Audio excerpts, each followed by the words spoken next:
Hi guys, another day, another vlog. This is Teacher May, Bicolanang teacher dito sa New Zealand. Sagutin ko lang yung tanong ng isa sa follower ko na nagtanong kung may kailangan bang number of years of teaching dito sa New Zealand bago makuha yung family. Ang sagot po ay wala pong required na number of years para magturo ka, para lang makuha mo dito yung family mo. Kasi pwede mo po silang isama from Philippines kahit ilan pa yung dependents mo.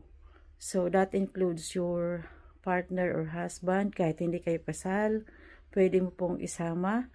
At kung ilan yung mga anak mo. Pero kailangan pong maipasa nila yung medical at depende yun sa visa na iyong kukunin. Kung naka-AEWB ka, pwede mong kunan ng partnership visa yung asawa mo at student visa yung mga anak mo. Pero pwede ring mag-straight to residence ka na package na yun, kasama na silang lahat, pero may kamahalan at medyo matagal yung proseso.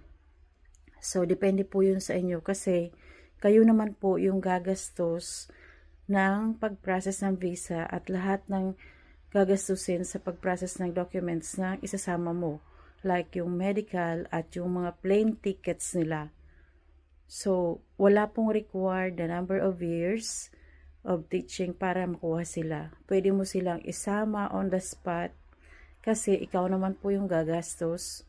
Basta ma-provide mo yung kailangan na mga documents ng bawat dependents or ng bawat isasama mo.